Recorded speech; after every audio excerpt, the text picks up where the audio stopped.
বলছি কোনো এক আষাঢ়ের কথা। চারিদিকে শুনশান পরিবেশ, ঝিমঝিমে বৃষ্টিতে চারিদিকে নিস্তব্ধতায় চলছে। সারা দেশে লকডাউন, শাটডাউন, জরুরি আইন, কিছুই বোঝে না সাধারণ কৃষক, যারা ভাত জন্মায়, যারা খাবার জোগায় মানুষের পেটে, সেই কৃষকদের কথোপকথন। জিজ্ঞাসা করেছিলাম কালকে বিকাল, কিছু কৃষক বলছিল শাটডাউন, লকডাউন, জরুরি আইন কাকে বলে স্যার? আমাদের তো জরুরি আইন বলে কিছু নাই। বৃষ্টি হলেই নেমে যাই মাঠে ধান লাগানোর জন্য। যে 4টা পয়সা পাই হাতে হাতে থলে নিয়ে বাজারে যাই।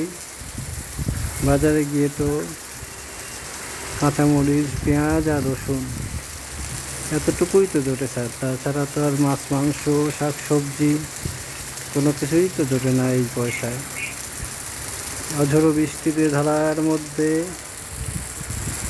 কৃষকের ধান লাগানো।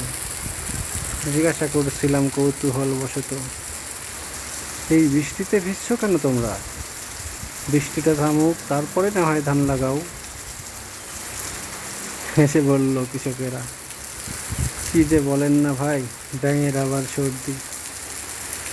বৃষ্টির সময়টুকু ধান লাগালে আর না লাগাইলেই তো পিছিয়ে যাব, সময়টা তো নষ্ট হবে আমাদের। মজুরি পাবো না সবটুকু, পুরাটা মজুরি না পেলে খাবো কি স্যার বলেন? এই অঝোর বৃষ্টির মধ্যে ধান লাগিয়ে কৃষক জন্মায়, আমাদেরই পেটের ভাত। সেই কৃষক অবহেলিত, সেই কৃষকদের দিকে কে তাকাবে, কে দেখবে? ক টাকা মজুরি পেয়ে চলে যাই বাজারে,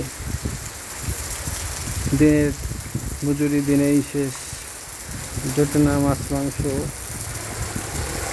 শুধু ডাল ভাত জোটানোই যায়, যেখানে পেঁয়াজ, রসুন আর কাঁচামরিচের এত ঝাল।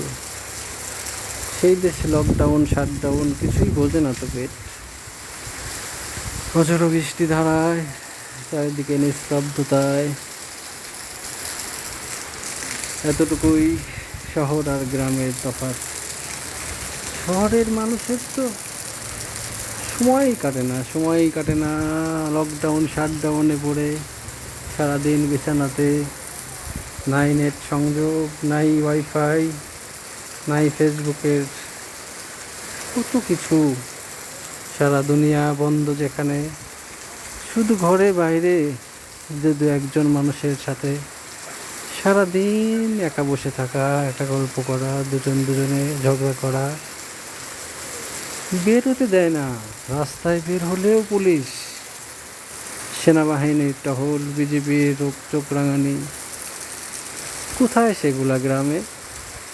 গ্রামের মানুষ তো বোঝে না এগুলা, লকডাউন, শাটডাউন কাকে বলে। একজন কালকে বলছিল সন্ধ্যায়, জি স্যার, কালকে গেছিলাম সন্ধ্যায় 1 কাপ চা খাইতে। চা খেতে দিল না, তাড়াই দিল আমাদের দোকান থেকে, বাসায় চলে যাও। কিসের জন্য স্যার এসব নিষেধগুলো? জানে না তারা, শুধু জানে পরিশ্রম করে দেশবাসীর মুখে অন্ন জোগাইতে। কে দেখবে কৃষকদের, এই দিন মজুরে খেটে খাওয়া মানুষের কথা কে জানাবে সরকারকে? জানি না এই দেশের ভবিষ্যৎ। জায়গা এতটুকু ফেলে রাখা যাবে না। প্রধানমন্ত্রীর নির্দেশনা, চাষাবাদ করো, চাষাবাদ করো। হায় রে কৃষক, কোথায় যাবে তারা? চাষাবাদের যে মূল্যায়ন কে করবে সেটা তো কেউ দেখছে না। একটা জমিতে ধান লাগাইতে, চারা দিতে, মজুরি দিয়ে ধানের পরিচর্যা করতে, লাঙল দিয়ে পরিচর্যা করে চাষ করে 1 বিঘা জমিতে যেখানে কৃষকের খরচ হয় 15,000 টাকা, সেই জমিতে কয় মণই বা ধান হয়? যারা কৃষক তারাই জানে। সর্বসাকুল্যে 15 মণ ধান না হয় জন্মাইল, তারপরে সারের বাকি দোকানদারদের হালখাতা পিঠের উপর চড়ে বসে ধান উঠলেই দাও টাকা দিয়ে যাও। অসহায় কৃষক ধান বেচতে গেলে বাজার নাই, দাম নাই। ধানের সয়লাব বাজার, দাম পায় 1,000 টাকা মন, 1100 টাকা মন। হায় রে কৃষক, এখন ফিরে নিয়ে যাও ধান, পরে বিক্রি করো। কিন্তু সারের দোকানওয়ালা তো ছাড়বে না, লাঙলওয়ালা ছাড়বে না, পানির ডিপওয়ালা ছাড়বে না। কি আর করার, এ যাত্রা না হয় লাভ নাই হলো।